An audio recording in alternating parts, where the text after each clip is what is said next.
Nous sommes le 7 avril, c'est la journée mondiale de la santé, l'occasion de nous intéresser au Nutri-Score mis en place en France dès 2017 en se basant sur les travaux de l'équipe du professeur Serge Herberg, un dispositif adopté dans 7 pays, Allemagne, Belgique, Espagne, France, donc Luxembourg, Pays-Bas, mais aussi la Suisse. Nous allons voir pourquoi la Commission européenne a décidé récemment d'enterrer le Nutri-Score obligatoire dans l'ensemble de l'Union européenne, alors qu'elle l'avait promis cela il y a quelques années. Avec nous pour en parler, donc le professeur Serge Herberg. Bonsoir. Bonsoir. Bienvenue à vous. Vous êtes épidémiologiste, nutritionniste et professeur à l'Université Sorbonne Paris-Nord, concepteur avec votre équipe du Nutri-Score en France. Avec nous également en direct de Bruxelles, l'eurodéputé français David Cormand, député européen, écologiste. Merci d'être avec nous, monsieur le député. Alors d'abord, peut-être 8 ans déjà pour ce Nutri-Score. On va rappeler sa vocation. Il a fait son apparition en 2017.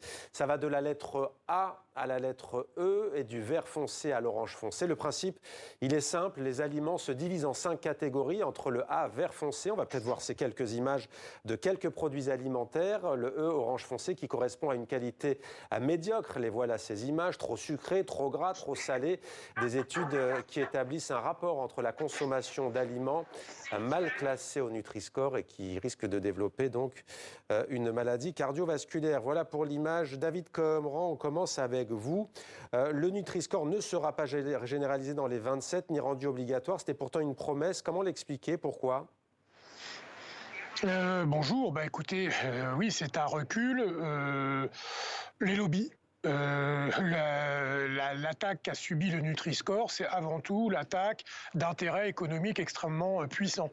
Ce qu'il faut comprendre pour celles et ceux qui nous écoutent, c'est que dans la chaîne de valeur générée par l'agriculture et l'alimentation, ceux qui se taillent la part du lion dans la valeur ajoutée, dans le business model, c'est les géants de l'agroalimentaire, c'est-à-dire les entreprises qui transforment largement les produits agricoles en les achetant d'ailleurs à vil prix et en malmenant les agricultrices et les agriculteurs, et la grande distribution. Et ce Nutri-Score qui est extrêmement robuste, vous l'avez dit, c'est un protocole, c'est un logo qui existe depuis 8 ans, qui a été vérifié, des études nombreuses, mais le professeur Herberg le dira, je pense, mieux que moi, montre qu'il est extrêmement solide, et pourtant, il est remis en question parce qu'il dérangeait un certain nombre d'intérêts économiques extrêmement puissants qui font du mal au milieu agricole, je l'ai dit, mais qui font aussi beaucoup de mal à notre santé. Mais ce sont des lobbies? Oui, c'est des représentants de multinationales. Alors, il y a eu beaucoup l'Italie qui s'est bougée là-dessus, mais la France n'est pas en reste. Nous avons des pays en Europe qui sont parmi les champions mondiaux des géants de l'agroalimentaire. En Italie, il y a Ferrero, en France, il y a Lactalis. Vous me pardonnerez, je nomme les entreprises, mais il faut savoir de quoi on parle. Et ces entreprises ont fait de leur, je l'ai dit, business model, le fait de vendre des produits transformés. Et souvent, ces produits transformés ont une qualité nutritionnelle mauvaise, dégradée. Non seulement ils sont vendus plutôt cher, et ils ne sont pas très bons pour notre santé. Et donc ces entreprises, ces multinationales, n'ont pas tellement envie qu'on montre aux consommatrices et aux consommateurs la réalité de la mauvaise qualité des produits qu'ils vendent. Serge Herberg, une réaction. Donc c'était en 2020 que la Commission européenne l'avait promis. Elle est revenue sur sa décision. Vous, le professeur, le scientifique, comment l'avez-vous vécu et interprété? Comme tous les scientifiques, mais également comme la plupart des consommateurs et des citoyens, on l'a très mal vécu. C'est un recul, c'est la Commission qui cède, comme l'a dit le député Cormand, au lobby, alors qu'on est face à des grands enjeux de santé publique, l'obésité, les cancers, les maladies cardiovasculaires, pour lesquels on sait que la nutrition joue un rôle. Et le Nutri-Score, plus de 150 études ont démontré son intérêt, son efficacité. Alors pas pour résoudre tous les problèmes, mais pour réduire le risque de ces maladies. Donc c'est une perte de chance pour les consommateurs européens et c'est regrettable que la santé publique soit passée derrière les intérêts économiques. Alors je vais vous demander de nous expliquer, mais il y a eu un changement dans cette formule récemment qui a fait débat aussi. On va comprendre pourquoi, parce que j'aurai une question pour David Cormand qui a écrit une lettre à la ministre française de l'Agriculture. Qu'est-ce que ça a changé, la nouvelle notation, le nouveau calcul? Alors, ce qu'il faut savoir, c'est que dès le départ, quand le Nutri-Score a été proposé en 2014, puis adopté en 2017, il était prévu qu'il y ait des mises à jour, tout simplement parce que la science évolue, il y a des progrès dans les connaissances sur la relation entre les aliments et la santé, parce qu'il y a des nouveaux produits qui apparaissent sur le marché, parce qu'il y a des reformulations, et parce qu'il faut tenir compte aussi de petites imperfections qui sont notées à l'usage. un comité scientifique indépendant, avec des chercheurs sans lien d'intérêt, a travaillé pendant 2 ans pour proposer un certain nombre de modifications qui visent à pénaliser un peu plus les produits fortement sucrés ou salés, pénaliser plus les boissons qui ont des édulcorants, un peu plus la viande pour la discriminer mieux de la volaille, la viande de boucherie par rapport à la volaille ou les poissons. Au contraire, donner une meilleure note à l'huile d'olive ou l'huile de colza. L'huile d'olive qui était comme toutes les huiles notée E, ensuite C et désormais B. Alors, elle n'a jamais été E, mais elle a été classée D, puis C et maintenant B, mais elle a toujours été dans la meilleure classe possible pour une huile végétale. Alors, une huile, c'est gras, mais pour montrer qu'il faut privilégier l'huile d'olive, comme l'huile de colza, sont 2 huiles mieux placées que les autres huiles. Et puis, certains produits, notamment les produits céréaliers complets, sont aujourd'hui mieux classés. Donc, ce qu'a fait le comité scientifique, c'est de rendre le Nutri-Score plus performant, plus en adéquation avec les recommandations nutritionnelles de santé publique actuelles. Oui, on voit que vous heurtez parfois à des murs et ça peut être fort. Vous avez proposé de mettre un F il y a quelques années pour tous les produits alcoolisés, pour l'alcool. C'était un casus belli?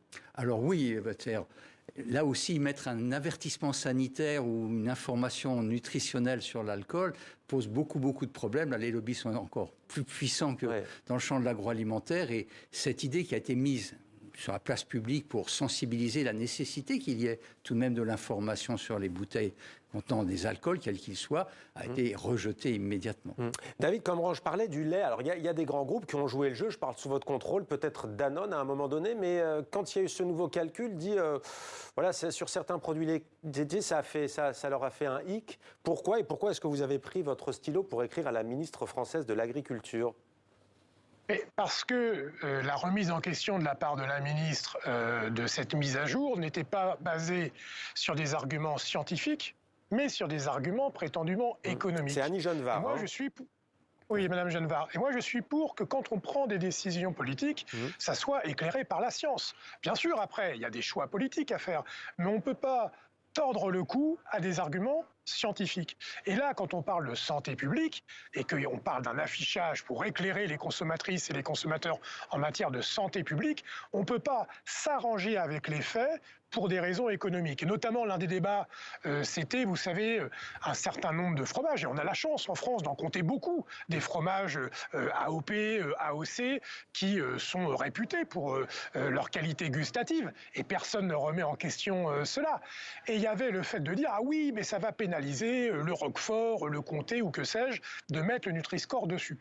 Et là, j'attire votre attention là-dessus. D'abord, c'est pas un bon argument. Quand vous allez acheter du Roquefort, vous savez bien que c'est pas hyper healthy. C'est pas parce qu'il y a un Nutri-Score qui vous dit attention, c'est un produit gras que vous n'allez pas l'acheter. Vous savez que vous faites un extra et que vous vous faites plaisir avec un bon fromage. C'est pas parce qu'il y a un Nutri-Score dessus que vous n'allez pas l'acheter. Mais surtout, les lobbies aiment bien mettre en avant les petits pour protéger leurs gros intérêts. Et ça, c'est une stratégie de ces grands groupes, c'est de dire, mais vous, les Français, vous n'allez pas vous attaquer au bon camembert, moi je suis normand en plus, j'adore le camembert, mais vous n'allez pas vous attaquer au bon Roquefort, vous allez détruire nos traditions. Il ne s'agit pas de ça. Pour ces grands groupes, il s'agit de mettre en avant des produits et des marques qu'on aime bien pour continuer à être dispensés pour ce qui constitue une grande partie de leur domaine économique, qui sont des produits transformés. Mais David Comran, on parlait de la Commission européenne et de cette reculade, mais tout de même, 6 pays, c'est vraiment peu. Si on ajoute la Suisse, qui ne fait pas partie de l'Union, ça fait 7, mais 6, c'est quand même très peu. Rappelons que ces États ont le droit, de manière unilatérale, de l'imposer, on est bien d'accord ?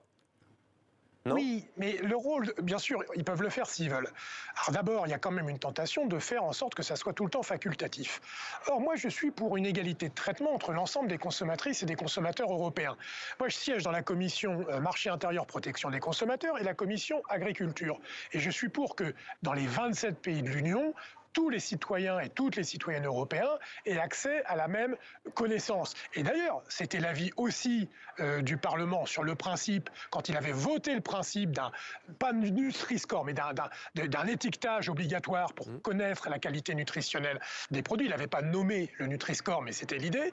Et ce retour en arrière, il s'est fait, je vous l'ai dit en introduction de notre échange, sur influence des lobbies. Songez qu'en 2022, la DG Santé, c'est-à-dire la Direction Générale Santé, au Parlement, au niveau de la Commission, ils ont reçu plus de 100 fois les représentants des industriels et seulement 2 fois les représentants des organisations non gouvernementales représentant les consommatrices et les consommateurs. C'est ça la disproportion du rapport de force. Et donc, à la fin, on aboutit à des décisions qui ne reflètent pas l'intérêt général et la volonté. Vous savez, tous les sondages qu'on fait, quand on demande aux citoyennes et aux citoyens, est-ce que vous voulez plus d'informations sur les emballages, sur ce que vous voulez acheter, ils répondent oui. Ouais. Alors, et pourtant, il y a une décision politique qui fait le contraire. Professeur, une décision politique qui fait le contraire. Quelles conséquences est-ce qu'on va voir ces prochaines années des différences épidémiologiques apparaître entre des pays voisins Alors, évidemment, le Nutri-Score à lui seul ne va pas résoudre tous les problèmes, on le dit souvent. Il faut qu'il y ait une politique globale. Il y a quand même des études sérieuses, je parle sous votre contrôle, qui disent que plus on consomme des produits qui sont vers les lettres A à B, moins on a de risque d'avoir de maladies cardiovasculaires. Absolument, il y a des grandes études,